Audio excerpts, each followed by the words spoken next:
Perjanjian Giyanti pada tahun 1755. Peristiwa perjanjian ini lahir dengan adanya kesepakatan antara VOC dan juga pihak Mataram yang diwakilkan oleh Pakubuwana III yang ditemani oleh Pangeran Mangkubumi. Dan ada pula sebagian yang menyatakan bahwa perjanjian ini yaitu sebuah kesepakatan segitiga politik, di mana terdapat tiga tokoh, yaitu ada Pakubuwana III, yang kedua ada Pangeran Mangkubumi, dan yang terakhir ada FOC atau Perserikatan Perusahaan Dagang Hindia Belanda. Perjanjian ini terjadi pada tanggal 13 Februari pada tahun 1755, dan di mana tanggal tersebut tertulis di bulan Oktober tahun 1755, Pangeran Sambernyawa atau Mangkubumi berhasil mengalahkan pasukan FOC atau mengalahkan satu kelompok. Pada tahun 1756, pada Februari, ia hampir membakar keraton yang baru saja didirikan di Yogyakarta. Setelah perang selama bertahun-tahun lamanya, FOC pun akhirnya menyerah dengan pertanda tangan perjanjian di kota Salatiga, dan perjanjian tersebut disepakati bahwa Pangeran Sambernyawa mendapatkan bagian Susunan. Pangeran yang bernyawa mendapatkan wilayah yang bernama Susunan yang biasa dikenali oleh Kadipaten Mangku. Kata Giyanti biasa pelafalan dari negara Belanda, yaitu Giyanti, dan secara tertulis dibaca dengan Giyanti. Giyanti tersebut sekarang menjadi tempat bersejarah di daerah Jawa Tengah. Di masa silam, perjanjian Giyanti awalnya ingin meredam konflik yang sudah berlarut-larut pasca perpindahan Keraton Kartasura ke Surakarta. Lalu karena adanya perpecahan, itu Mangkubumi membantu Pakubuwana II dalam meredamkan konflik tersebut. Lalu Mangkubumi mendapatkan 2 bidang tanah dari Pakubuwana karena sudah membantu Pakubuwana. Namun luas tanah tersebut menimbulkan kecemburuan dari seorang pangeran.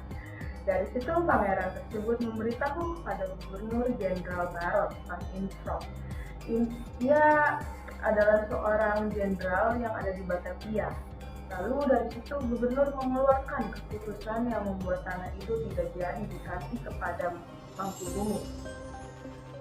Lalu ada perlawanan yang menimbulkan Gubernur FOC Nicholas mengambil sikap untuk menyelamatkan wilayahnya atau tanahnya. Dia melakukan rapat pada Mangkubumi, lalu setelah rapat Mangkubumi menyatakan atau menguasai daerah di Jawa.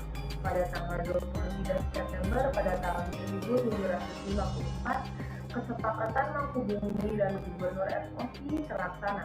Kesepakatan tersebut disampaikan oleh Pakubuwana III yang mengganti Pakubuwana II.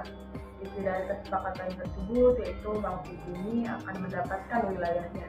Pada tanggal 4 November pada tahun 1754, Pakubuwana III menyatakan persetujuan pernyataan ini. Kesepakatan ini didorong dengan perjanjian Giyanti yang ditandatangani di daerah dengan jarak tempuh beberapa kilometer di sebelah timur Surakarta.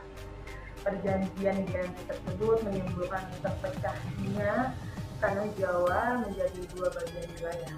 Selanjutnya ada awal mula naik tahta Mangkubumi di Yogyakarta yang bernama Sri Sultan Hamengkubuwono I dengan gelar Ingalobos Sayyidin Noroyono Khalifah.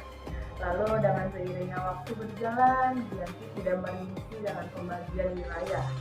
Dari situ perjanjian tersebut menimbulkan konflik.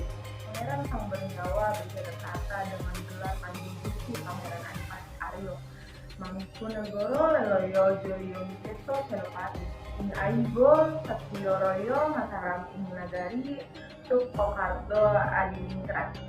Pada tahun 1813 di masa kerajaan Inggris, yaitu Jenderal Thomas yang ada di Susulan Jakarta, dan dengan lahirnya Pakualan ini, wilayah Jawa menjadi 4 pemerintah dengan masing-masing sumbu dan juga model politiknya yang berbeda-beda, mengantarkan Jawa dengan kebudayaan yang berbeda-beda. Dinamika politik yang digerakkan oleh revolusi pada masa pertengahan 1940-an mengalami nasib yang sangat berbeda. hal ini bermunculan dengan perbedaan status hingga hari ini. Di masa Republik Indonesia atau sekarang Kesultanan Surakarta dan Kadipaten Maluku Negara menjadi situs dagang budaya. Lalu sementara Yogyakarta menjadi daerah istimewa pada saat ini. Cukup sekian storytelling dari saya, kurang lebihnya mohon maaf. Wassalamualaikum warahmatullahi wabarakatuh.